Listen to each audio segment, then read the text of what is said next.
It is US-India partnerships. This is being hosted with the support of American Jewish communities.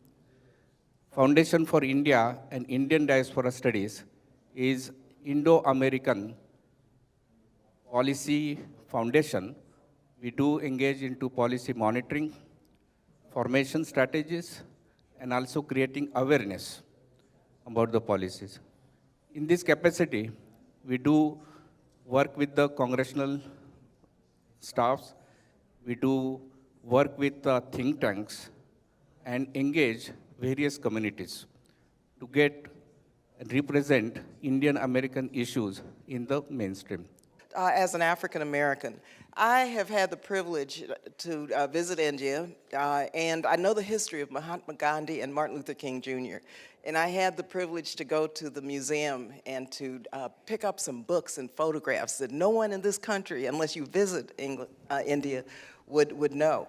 And it's from that tradition that I learned so much about Indian culture, and I'm so glad of the kind of programs that you're running, because I really encourage you to continue to reach out to everyone. Here in America, we have 4.5 million Indian Americans, a huge percentage of your diaspora, I'm sure, and a very successful bunch, very highly educated, real achievers, and as a result, definitely the highest earning minority segment in the United States. It's something to be very proud of. 3,000 Indian students there among the 16,000 of Carnegie Mellon. It's a tremendous, outstanding innovation center. We are working to call on a global coalition for synthetic drugs, and India is a really important player as well as a global leader to come and be a partner on that. So, America and India have always been very strong allies, trading partners, and it's very appropriate that the world's largest democracy and one of the world's oldest democracies are such good friends. First of all, I will tell anybody this. I don't care who they are. India is absolutely one of our most, maybe the most strategically important ally we have. Think about your power. Get ready and buckle up, because I can't see a more important demographic in the future of American politics than the people who are the most successful, growing faster, and have the investment in a future of America. You could literally choose the next president of the United States. That's your investment. If we can ever help you, we can ever look at anything, please look us up. We're easy to find. And so I am so heartened today, and I'm sure Raja could say the same thing. We had all of you going to 70 members of Congress's offices and talking about why the U.S.-India relationship matters to the United States strategic interests, why the immigration issues matter to the United States strategic interests, helping us, because we talk on the floor, Raja and I, we got to get this country cap removed, but we can't do it without a lot of other members of Congress. And you're out there making the case, and the feedback I've gotten is that you did it very respectfully, eloquently, and did it very effectively. And that, you should be really proud of that. Our involvement is not just good for the Indian American community. Our involvement is good for the United States of America. It's good to make our country more prosperous, to make our country more secure, to make our country a stronger democracy. We operate on two principles. Number one, economic prosperity of India is good for America and American companies. And the second principle we operate is a military strong India is good for regional stability. What does that mean?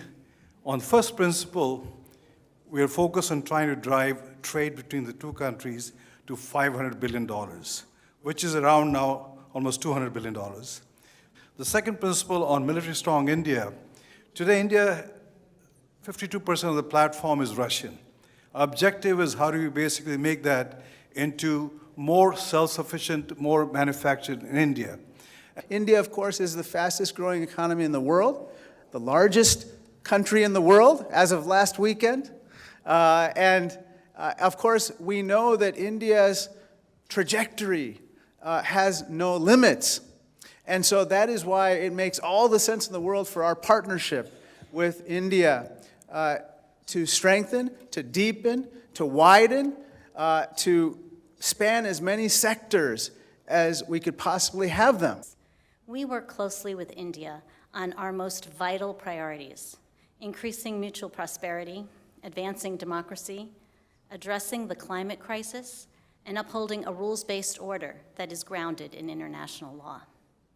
The breadth of our relationship truly covers the entire spectrum of our foreign policy priorities, from defense ties, economic and trade relations, security cooperation, the Indo Pacific QUAD partnership, from health to space to technology, and upholding democratic norms and principles.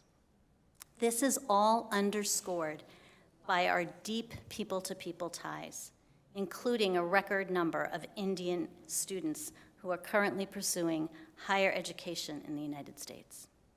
It's very appropriate that we are in Capitol today because US Congress has played a special and a pioneering role in getting this partnership going, this cooperation.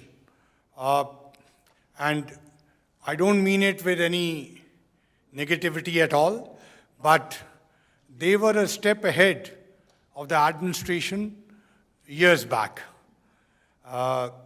So that's why I would love to recognize the role which the Congress has played in the past and continues to play.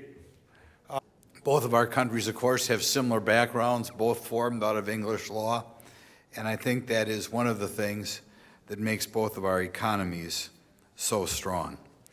Indian immigrants now have higher per capita income than any other immigrant group in the United States, including the people who came here many, many years ago, which is a tremendous sign of what you have given this country. I look at the strategy and advocacy that FIIDS, is that the right way of pronouncing it, by the way? I'll be correct, the FIIDS. Just fantastic. You're covering so much. It's so important from high school to building community bridges to U.S.-India policy engagement. Just a great plan for bringing us all together. And really, that's what it's about. Religious freedom is very, very important, and the Hindu community deserves that as much as any other religion.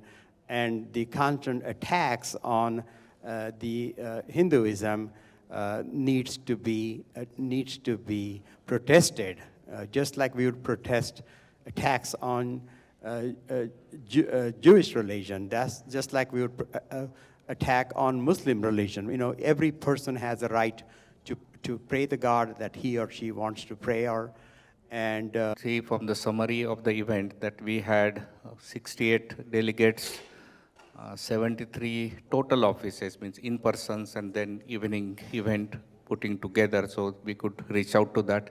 We approached 3 main issues: immigration, US-India relations, and then religious phobia, or the biases against traditions of Indian origin. So these are the 3 things that we raised. We identified some of the legislative actions. We did discuss with the staff members and the Congress representative. It was very well received. We also got some feedbacks and how we can build on it. Why we set this right now is that 118 Congress started 3 months back, and it will continue for 2 years. And we want to make sure that we take a lead and then approach and set the agenda from our point of view